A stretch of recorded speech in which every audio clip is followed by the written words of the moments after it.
खुलुमबाय बेयो बड'लेण्ड इंखं टेलिभिजन दिनै 10 अक्ट'बर 2021 बृहस्पतिबार खालि सानसेनि बरादखौ नोंथांमोननि खाथियाव लाबोदों आं सदानन्द दैमारिया।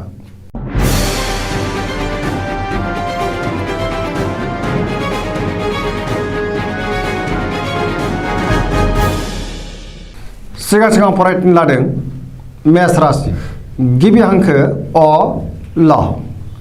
दिनैनि साना बारा मोजां नङा। सोरनिबा सायाव गोबां रागा जोंफ्लांनो हागौ। माबा मोनसे गोरोन्थि मावफ्लांनानै गोबां खहा जानांनोबो हागौ। सांग्रां जानाया गाहाम। गोबां दुखु सहायनांनोबो हागौ। गोसोखौ दिनै जोबोर गुलुं गुजुं मोनगोन। गुबुननि गोसोआव दुखु होफ्लांनो हागौ। सोरजोंबा नांलाय खमलाय एबा एना एनिबो जानो हागौ। गोसोनि साननायफोरा देबर नांगोन। देहाया दिनै बारा मोजां थानाय नङा। रांखावरियाव मोजां, नाथाय अब्लाबो खरसायाबो बांगोन। बेफार फालांगियाव मोजां होनजायो। न'खराव दिनै एना एनि फैनो हागौ। नेगेटिभ एनार्जिनि गोहोम गोग्लैगोन। गोसोआ दिनै जोबोर आला खाला जागोन। गुबुनजों बाङाय बुंनायानो गाहाम। सोरबा लोगोआ हरखाबै गाज्रि खौरां होफैनो हागौ। सांग्रां जानाया गाहाम। लाइमोनफोरनि गोसोआ दिनै जोबोर आला खाला जागोन।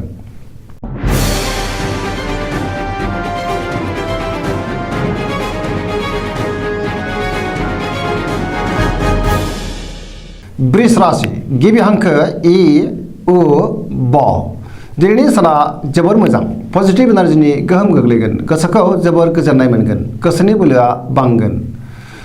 गोजोननायनि दैमु बोहैगोन। गोथों आरो गोग्गो साननो रोंगोन। मावनो लानाय खामानिखौ थि समावनो आरो गोरलैयैनो मावफुंनो हागोन। समाजाव गोबां मान मोननो हागोन। रांखावरियाव दिनै जोबोर मोजां होनजायो। नाथाय अब्लाबो खरसायाबो बांगोन। सोरबा लोगोआ हेफाजाब होगोन। बेफार फालांगियाव मोजां मुलाम्फा मोननो हागोन।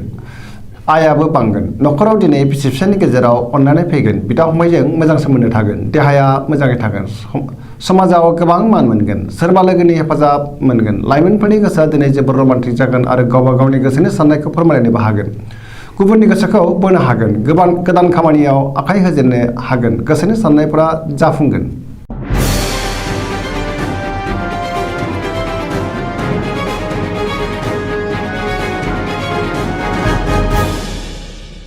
मिथुन राशि गिबि हांखो क स।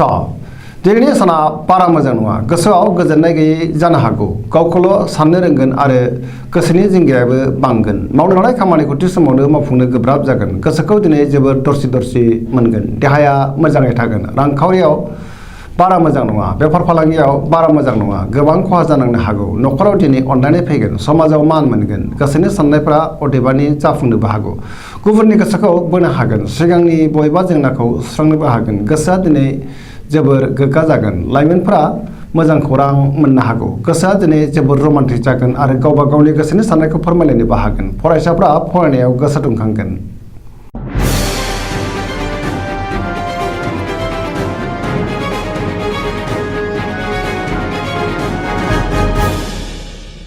कर्कट राशि गिबि हांखो ड ह।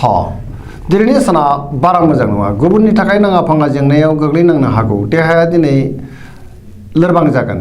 गोसोनि बोलोआ लोरबां जागोन।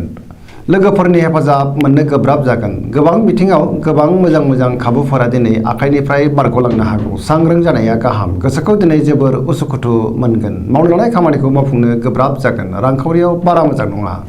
नाङा फाङा खरसाया बांगोन। गुबुननि गोसोखौ बोनो गोब्राब जागोन। न'खराव बिसि फिसायनि गेजेराव अनलायनाय फैगोन। गोसोआ दिनै जोबोर आला खाला जानोबो हागौ। बिदा फंबायनि हेफाजाबखौ अदेबानि मोननो हागोन।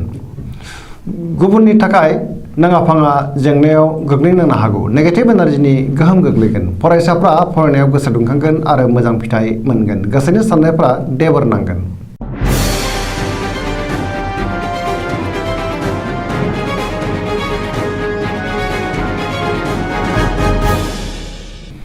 सिंह राशि गिबि हांखो म ट। दिनैनि साना जोबोर मोजां। मोनफ्रोमबो बिथिङाव रोंगौथि बांगोन। देहाया दिनै मोजाङै थागोन। गोबां जेंनाखौ दिनै सुस्रांनो हागोन। माबा मोनसे गेदेर खामानि मावनो खाबु मोनगोन गोसोखौ दिनै जोबोर गोजोननाय मोनगोन समाजाव मान मोनगोन मावलांनाय खामानिखौ गोरलैयैनो मावफुंनो हागोन रांखावरियाव दिनै जोबोर मोजां होनजायो आयाबो बांगोन बेफार फालांगियाव जोबोर मोजां मुलाम्फा मोनगोन न'खराव अननानै फैगोन गोसोनि बोलोआ बांगोन गुबुननि थाखाय मोजां खामानि मावनानै होनो हागोन गोसोआ दिनै जोबोर रमान्टिक जागोन सोरबा रोंगौसानिफ्राय बोसोन मोनगोन गोसोनि साननायफ्रा मोगथाङाव जाफुंगोन धोरोमारि बिथिङाव गोसो दुंखांगोन फरायसाफ्रा फरायनायाव गोसो दुंगोन आरो मोजां फिथाइ मोनगोन सरासनस्रायै दिनै साना जोबोर मोजां आरो मोजाङैनो बारग'लांगोन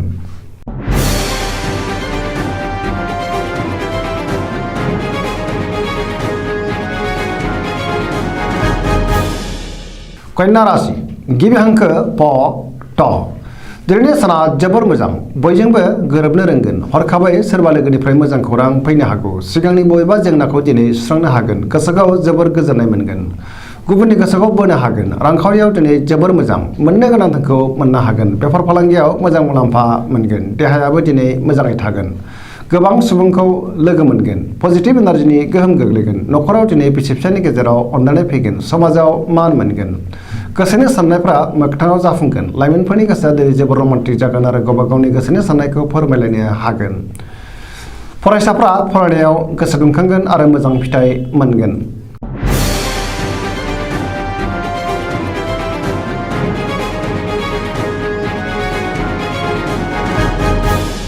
तुला राशि गिबि हांखो र ट दिनैनि साना बारा मोजां नङा नेगेटिभ एनार्जिनि गोहोम गोग्लैनो हागौ गुबुनखौ मान होनो रोंनाय नङा सोरजोंबा रायखोमा जानोबो हागौ बहाबा दावबायहैनो खाबु मोनगोन गोसोआव नेगेटिभ साननाय फैगोन जाफुंसार दावबायनो हागोन गोसोखौ जोबोर गिलुं गिलुंबो मोनगोन गोसोनि बोलोआ नाथाय अब्लाबो लोरबां जागोन गोसोनि साननायफ्रा देबर नांगोन मावलांनाय खामानिखौ मावफुंनो गोब्राब जागोन देहाया मोजाङै थागोन रांखावरियाव मोजां मोननो गोनांखौ दिनै मोननो हागोन बेफार फालांगियाव मोजां होनजायो न'खराव बिसि फिसायनि गेजेराव अननानै फैगोन फरायसाफ्रा फरायनायाव गोसो दुंखांगोन आरो मोजां फिथाइ मोनगोन लोगोफोरनि हेफाजाब मोनगोन गोसोआ दिनै जोबोर रमान्टिक जागोन लाइमोनफ्रा गावबा गावनि गोसोनि साननायखौ फोरमायलायनोबो हागोन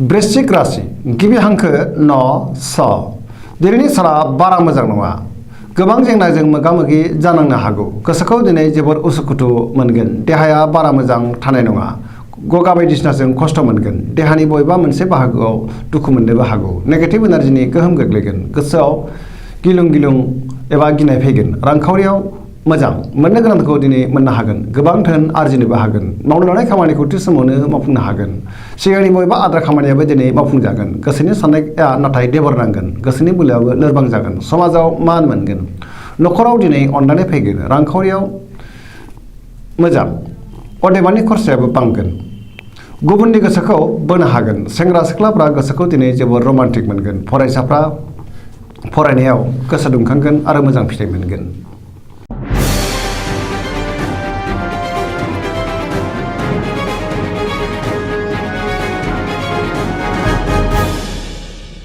धनु राशि गिबि हांखो ढ फ भ दिनैनि साना जोबोर मोजां गोसोखौ जोबोर गोजोननाय मोनगोन गोसोआव मोजां साननाय फैगोन मावनो लानाय खामानिखौ थि समावनो आरो गोरलैयैनो मावफुंनो हागोन गोसोनि साननायफ्रा मोगथाङाव जाफुंगोन रांखावरियाव दिनै जोबोर मोजां बेफार फालांगियावबो जोबोर मोजां होनजायो समाजाव मान मोनगोन देहाया दिनै मोजाङैनो थागोन न'खराव बिसि फिसायनि गेजेराव अननानै फैगोन बिदा फंबायनिफ्राय हेफाजाब मोनगोन बिमा बिफानि अननाय आरो बोर मोनगोन सुखुखौ दिनै गोरलैयैनो फेजेननो हागोन जेरावबो देरहासार जागोन गोसोआ जोबोर रमान्टिक जागोन आरो गावबा गावनि गोसोनि साननायखौ फोरमायलायनोबो हागोन फरायसाफ्रा फरायनायाव गोसो दुंखांगोन आरो मोजां फिथाइ मोनगोन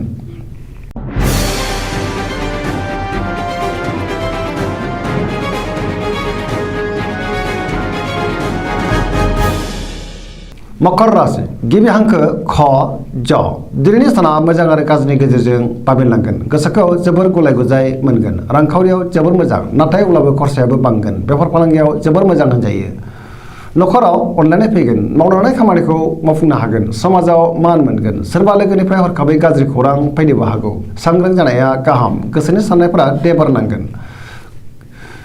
गोसोआ दिनै जोबोर आला खाला जागोन फरायसाफ्रा फरायनायाव गोसो दुंखांगोन आरो मोजां फिथाइ मोनगोन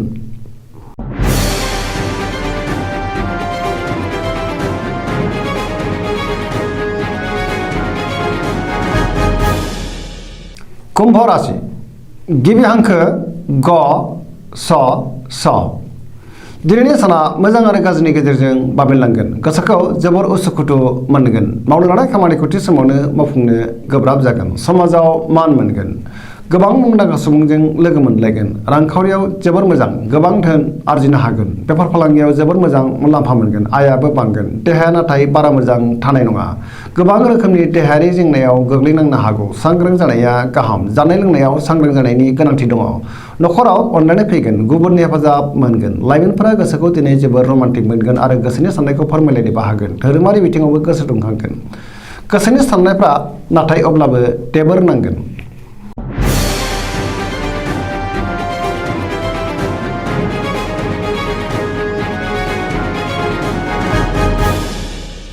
मीन राशि गिबि हांखो ड स दिनैनि साना जोबोर मोजां पजिटिभ एनार्जिनि गोहोम गोग्लैगोन बयजोंबो अनजागोन आरो अनसायजागोन गोसोखौ दिनै जोबोर गोजोननाय मोनगोन गोसोआव गोबां बिथिंनि रोंगौथि बांगोन मोनफ्रोमबो बिथिङाव सांग्रां जानो रोंगोन गोसोनि बोलोआ बांगोन गावनि गोसोनि साननायखौ गुबुननो फोरमायनोबो हागोन आरो गोसोखौ जोबोर गोजोननाय मोनगोन गोसोनि साननायफोरा मोगथाङाव जाफुंगोन गुबुननि अनसायनाय मोनगोन देहाया दिनै मोजाङै थागोन रांखावरियाव जोबोर मोजां होनजायो मोननो गोनां धोनखौ मोननो हागोन बेफार फालांगियाव जोबोर मोजां मुलाम्फा मोनगोन नखराव दिनै अनलायनाय फैगोन बहानिफ्रायबो मोजां खौरां फैनो हागौ सेंग्रा सिख्लाफोरा गोसोखौ दिनै जोबोर रमान्टिक मोनगोन आरो गावबा गावनि गोसोनि साननायखौ फोरमायलायनोबो हागोन फरायसाफ्रा फरायनायाव गोसो दुंखांगोन आरो मोजां फिथाइ मोनगोन सरासनस्रायै दिनै साना जोबोर मोजां आरो मोजाङैनो बारग'लांगोन दिनैनि राशि फरायनाया एसेनोसै जोबनायाव बेखौनो खावलायो जाहाथे नोंथांमोना सानफ्रामबो जोंनि बे बड'लेण्ड इंखं टेलिभिजनखौ नायबाय थायो आरो साबस्क्राइब खालामो लोगोसे लाइक खालामो आरो शेयार खालामो एसेनोसै गोजोन्थों।